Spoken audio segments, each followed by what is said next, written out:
নমস্কাৰ নিউজৰ বাতৰিলৈ স্বাগতম জনাই ষ্টুডিঅ'ৰ মজিয়াত মই উৎপল দাস চাহক আজিৰ সংবাদ গুৱাহাটীৰ আমিনগাঁৱত চিপ লোৱা অৱস্থাত এজন ব্যক্তিৰ মৃতদেহ উদ্ধাৰ মৃতদেহটোৰ অৱস্থান দেখি ৰাইজে সন্দেহ কৰিছে ই আত্মহত্যা নহয় ই এক হত্যাকাণ্ড নিউজৰ এক প্ৰতিবেদন গুৱাহাটীৰ আমিনগাঁৱত চিপ লোৱা অৱস্থাত এজন ব্যক্তিৰ মৃতদেহ উদ্ধাৰ মৃতদেহটোৰ অৱস্থান দেখি ৰাইজৰ সন্দেহ ই আত্মহত্যা নহয় ৰাইজে সন্দেহ কৰিছে ই এক হত্যাকাণ্ড উল্লেখযোগ্য যে মৃত ব্যক্তিগৰাকী তামুলপুৰৰ স্থায়ী বাসিন্দা হোৱাৰ বিপৰীতে আমিনগাঁৱত ভাড়াতীয়া হিচাপে বসবাস কৰি আছিল ঠিকাদাৰৰ অধীনত শ্ৰমিক হিচাপে কাম কৰিছিল ৰোশনা উদ্যোগ লিমিটেড নামৰ ফেক্টৰীটোত তো এনেকুৱা লাগে যে এইটো সুইসাইড কেছ নহয় এইটো নিশ্চয় কোনোবাই মাৰ্ডাৰ কৰি প্লেন কৰি মাৰ্ডাৰ কৰিছে ইয়াতে সেনেকুৱা চাইকেলে লাগি আছে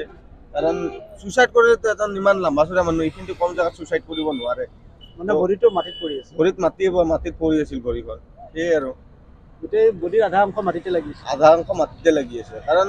মই চাব গ'লে যদি সি সুইসাইড কৰিল হয় তো গাছো আছে গাছৰ ওপৰত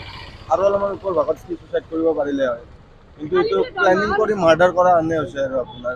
মাৰ্ডাৰ সন্দেহ হয় আৰু হয় জানিব পৰা মতে মৃত ব্যক্তিগৰাকীৰ নাম ৰমণী কলিতা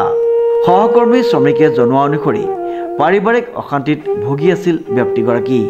পৃথকে থাকিবলৈ লৈছিল পতি পত্নী ইতিমধ্যে ঘটনাস্থলীত আৰক্ষী উপস্থিত হৈ সাক্ষ্য ভাষ্য গ্ৰহণ কৰি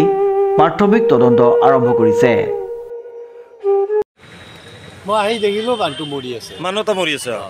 মানুহজন জানেনে মানে ক'ত থাকে কি কথা ইয়াত আমিনগাঁৱতে থকা বুলি গম পাইছোঁ আৰু ভাড়াতীয়া হিচাপে থাকে আৰু নামটো কি নামটোতো মই ভালকৈ নাজানো ডিউটি কৰিছিলে আৰু ৰাতি ডিউটি কৰে আপোনাৰ 7 বজে দিনটা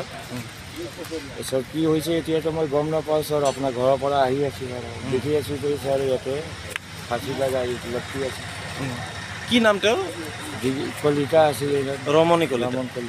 অঁ আৰু কোন কোম্পানীত কাম কৰিছিলে এই ছাৰ পালেজি কোম্পানীত আপোনালোকৰ একেলগে কাম কৰিছিল একেলগে ছাৰ কাম কৰিছিল তেওঁৰ পৰিয়াল আছেনে ছাৰ পৰিবাৰ নাই মানে ছিংগল মানুহ থকা আছিলে ছিংগল আৰু মদ চদ খাইছিল নেকি বাৰু ছাৰ এইটো মই গম নাপাওঁ আৰু মদ চদ খাইছে মই কি খাইছোঁ ছাৰ গুৱাহাটীৰ পৰা মধুমাধৱ দাসৰ ৰিপৰ্ট নিউজ নাও